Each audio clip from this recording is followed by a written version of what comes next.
I woke up and chose violence today, so let's talk about quarterbacks. A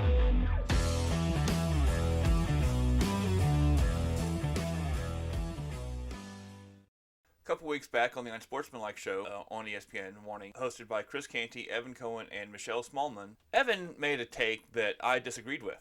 So I did about 10 seconds of research to show that he was wrong. Now, he did back off a little bit when pressured by Canty, but here's what his take was. The Steelers are suffering from their mediocre success by not being able to draft an elite quarterback. So in order for the Steelers to be successful, they need to be bad so they can get a top pick. Well, about that. The Steelers, having not had a losing season in 17 years, whether you want to say that it's a successful thing or not, the players and the coaches know how hard it is to do, considering Tomlin's streak is now the third longest of all time and the longest to ever start his career. We drafted Kenny Pickett in the first round, 20th overall. That is not a spot you would normally find an elite quarterback. Most of them are gone in the top 5. But then you also have to consider, what do you mean by elite? There's a joke that Flacco's elite. Hey, he was drafted first round, 18th overall. Same draft as Matt Ryan. Guess which one of them has the Super Bowl?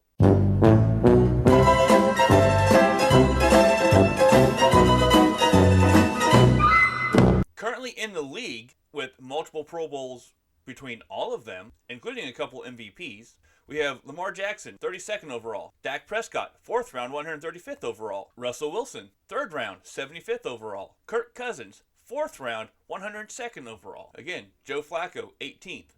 Derek Carr, 2nd round, 36th overall. Brock Purdy, 7th round, 262nd. Mr. Irrelevant. Geno Smith, 2nd round, 39th overall. Jordan Love, first year as a starter, 26th overall. Aaron Rodgers, the guy that Love replaced, 1st round, 24th overall. And those are the active ones. To go into a little bit of history, some guy named Dan Marino went 27th overall. He was pretty good. Others receiving notice. Drew Brees, 2nd round, 32nd overall, 13-time Pro Bowler, 2-time Offensive Player of the Year, 5-time All-Pro, Super Bowl champion. Andy Dalton, 2nd round pick, 35th overall, 3-time Pro Bowler. Joe Montana, 3rd round pick, 82nd overall, 8-time Pro Bowler, 2-time MVP, 5-time All-Pro, 4-time Super Bowl champion. Tony Romo, undrafted free agent, 4-time Pro Bowler, 1-time All-Pro. Kurt Warner, undrafted, 4-time Pro Bowler, 2-time All-Pro, 2-time MVP. Warren Moon, undrafted free agent, 9-time Pro Bowler, 1-time All-Pro, Hall of Famer in both the Canadian Football League and the National Football League. Johnny Unitas, 9th round pick, 102 overall, 10-time Pro Bowler, 8-time All-Pro, 3-time MVP. Oh yeah, some dude named Tom motherfucking Brady. 15-time Pro Bowler, 6-time All-Pro, 3-time MVP, 7-time Super Bowl champion. Most wins by a quarterback, most passing touchdowns, most passing yards. Famously, 6th round, 199th overall. Now compare their success, which a lot of them are outliers. Yeah, you're not going to get a lot of Hall of Famers in the 6th round. But then you have the top 10 picks that didn't do so well, like Jamarcus Russell, Tim Couch, Ryan Leaf, Matt Leinart, David Carr, Sam Darnold, Josh Rosen. So bad they drafted another quarterback 1st overall the next year. Mitch Trubisky, Trent Dilfer, Rich Campbell, Jeff George, Byron Leftwich, Vince Young, Joey Harrington, Jack Thompson, Kelly Saffer, Mike Phipps, David Klingler, Todd Blackledge, Achilles Smith, Andre Ware, Rick Meyer, Heath Schuler, Art Schlichter, Jake Locker, Marcus Mariota, Zach Wilson, Blake Bortles, Blaine Gabbert, Mark Sanchez. All of them are top 10 quarterbacks who were not good. The best ones on there were probably Bortles and Sanchez because they got their teams to at least one AFC championship. It wasn't their quarterback play that got the teams there, especially in the case of Sanchez. It was the defense. And those are just the top 10 picks. Honorable mention for first round picks would go to Dan McGuire, 16th overall, Cade McNown, 12th, Jerry Taggy, 11th, Jim Druckenmiller, 26th. Johnny Manziel, 22nd. Tommy Maddox, 25th. J.P. Lossman, 22nd.